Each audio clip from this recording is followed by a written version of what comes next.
Hey everybody, today we are finishing up limiting reactant percent yield stoichiometry. We're really putting it all together into a little bit bigger problems, but really the same things that we have been doing anyways.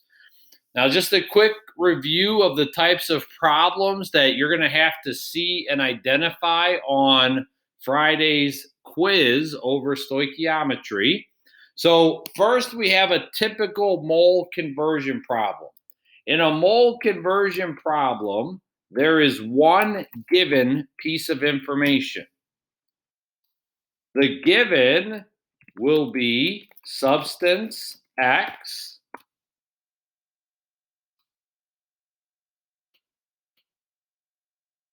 and the unknown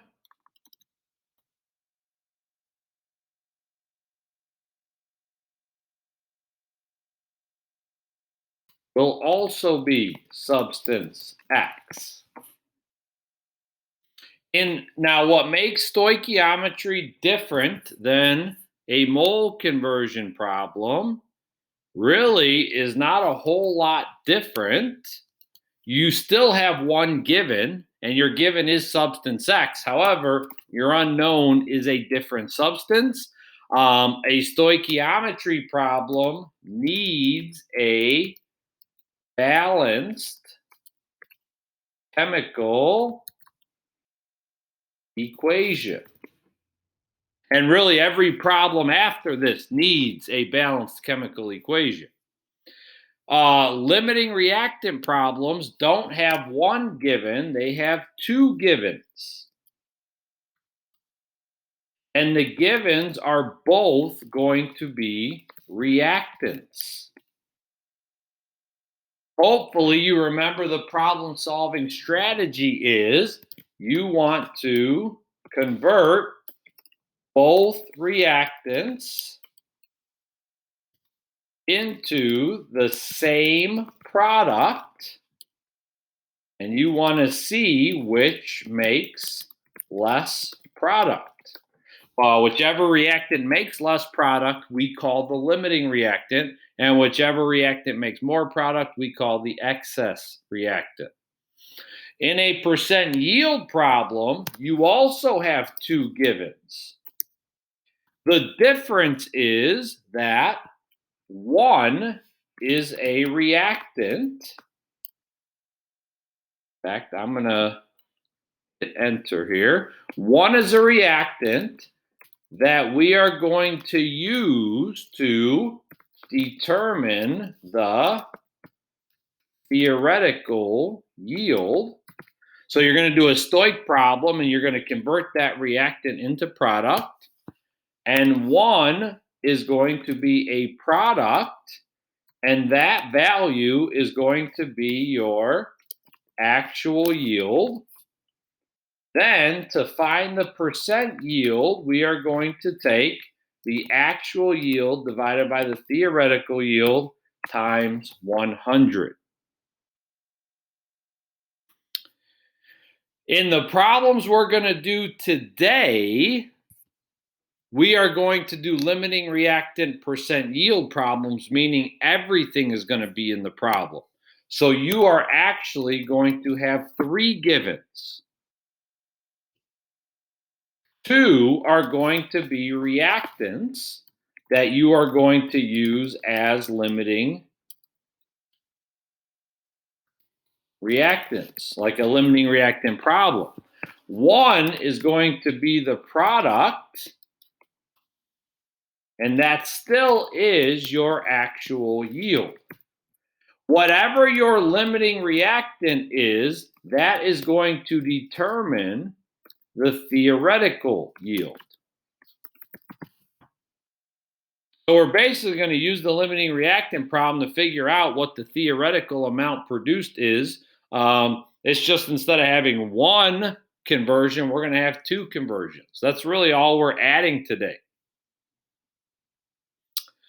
So we'll do a practice problem. Really, we could do two practice problems together here, and then you can jump into the work.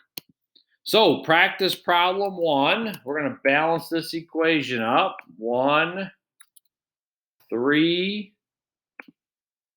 2, 6. And if you want, probably wouldn't be a bad idea to pause the video, try to do this, and then come back and solve it. Unless you have no idea what you're doing, then you probably want to watch the video.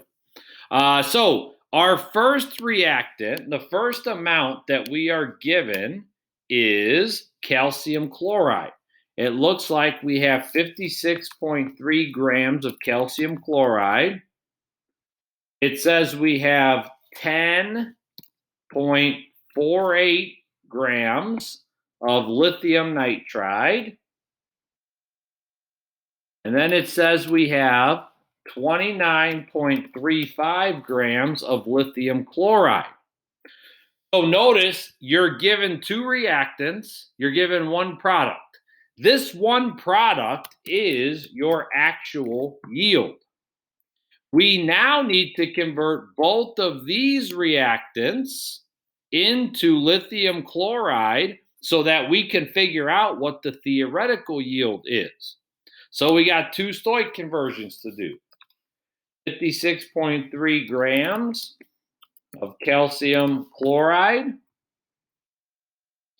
And we're going to have 10.48 grams of lithium nitride. So we've got 2 stoich conversions to do. Some molar masses to calculate. I'm hoping I don't have to explain how to do molar mass anymore.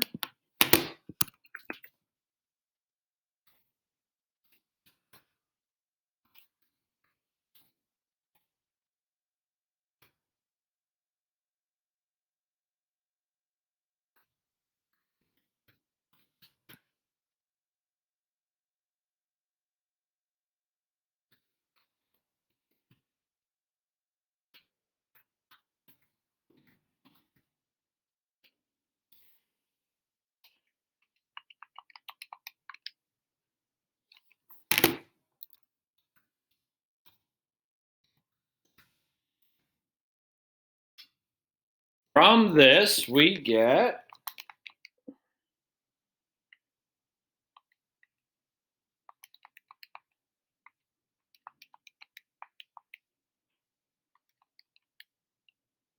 43.0 grams of LiCl.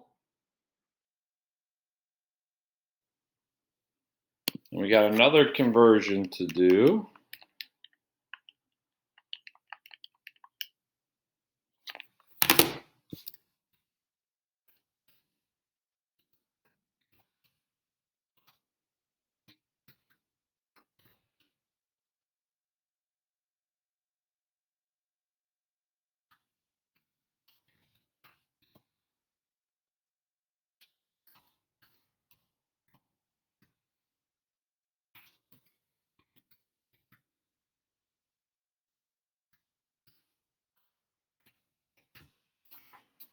And we'll do our calculation.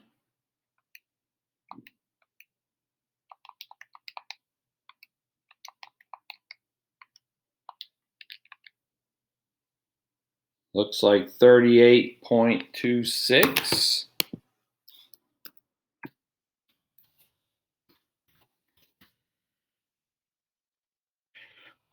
Which allows us to answer a bunch of questions. So obviously, here is our limiting reactant. So our limiting reactant is Li3N. Our excess reactant is CaCl2 because it makes more product. The actual yield was given to us, 29.35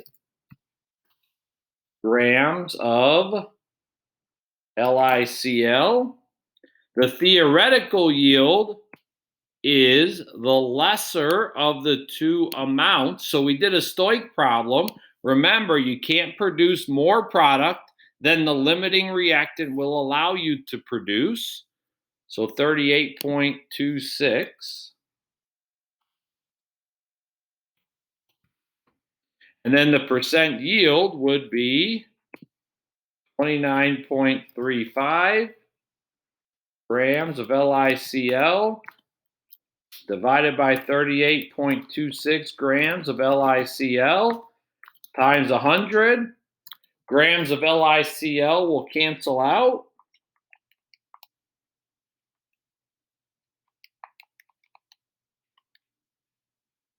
And it looks like 76.71% yield.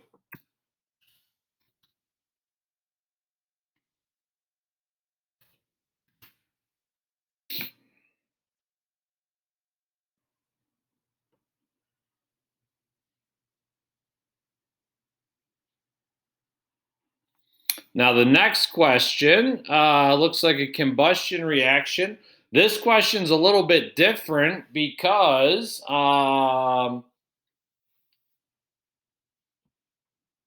we're given a percent yield. So let's go ahead and balance this up to 8, 10, 16 and 10 is 26, so this would be 13. Now, in this problem, the question says how many grams of water were collected. That implies collected implies lab, which means we are solving for the actual yield. So what we're first going to have to do before we use that percent yield is we're going to have to figure out what is the theoretical yield. We're going to have to do a couple stoich problems here. So we'll take our 106 grams of C4H10 and our 184 liters of O2, and we're going to convert these both to the same product. Now, since the question is asking about grams of water, it makes most sense to go to water. Not that we could go to carbon dioxide, it just wouldn't really help us.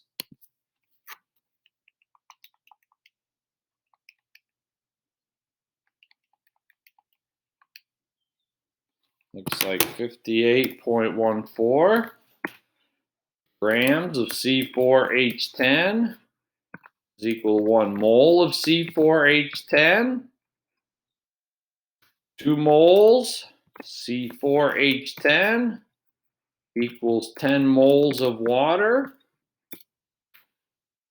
And 1 mole of water equals 18.02 grams of water.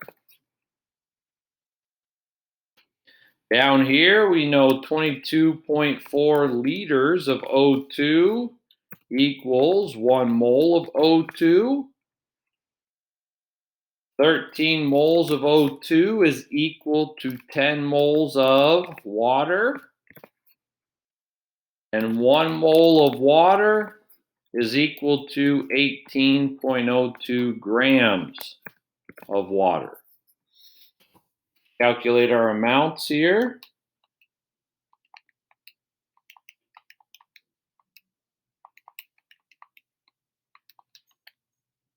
Looks like 164 grams of H2O. Check this one.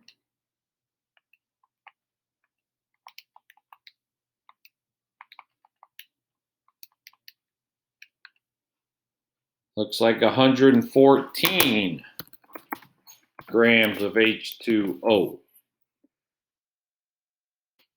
That means this is our amount that actually is produced, and this is what we call the theoretical yield.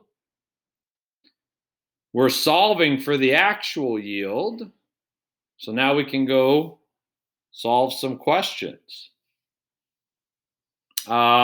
The limiting reactant here would be oxygen. The excess reactant would be C4H10. The actual yield we still need to solve for. The theoretical yield is 114 grams of H2O. The percent yield was stated as 66.5.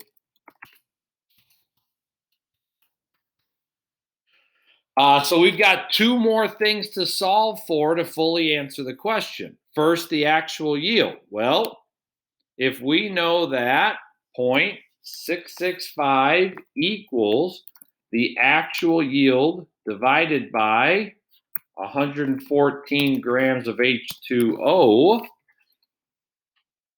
we can multiply both sides by 114,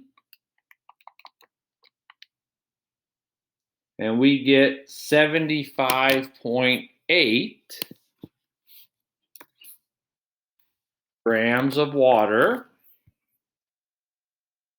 And how much excess reactant is left over? Well, that's where we have to take this amount of water and this amount of water and subtract them and then convert back into my excess reactant, the excess reactant being C4H10.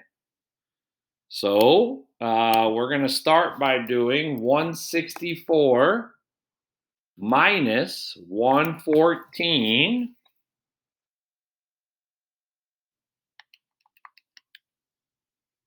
which is 50.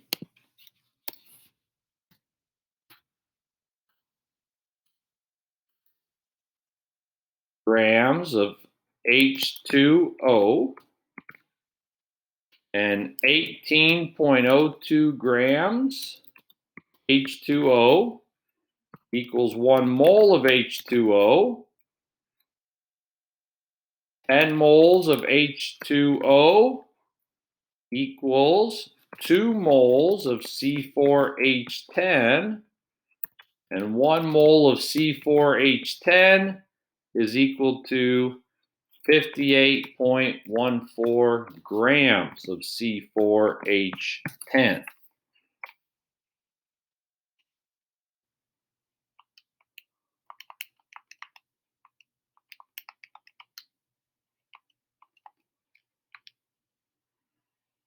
And it looks like 32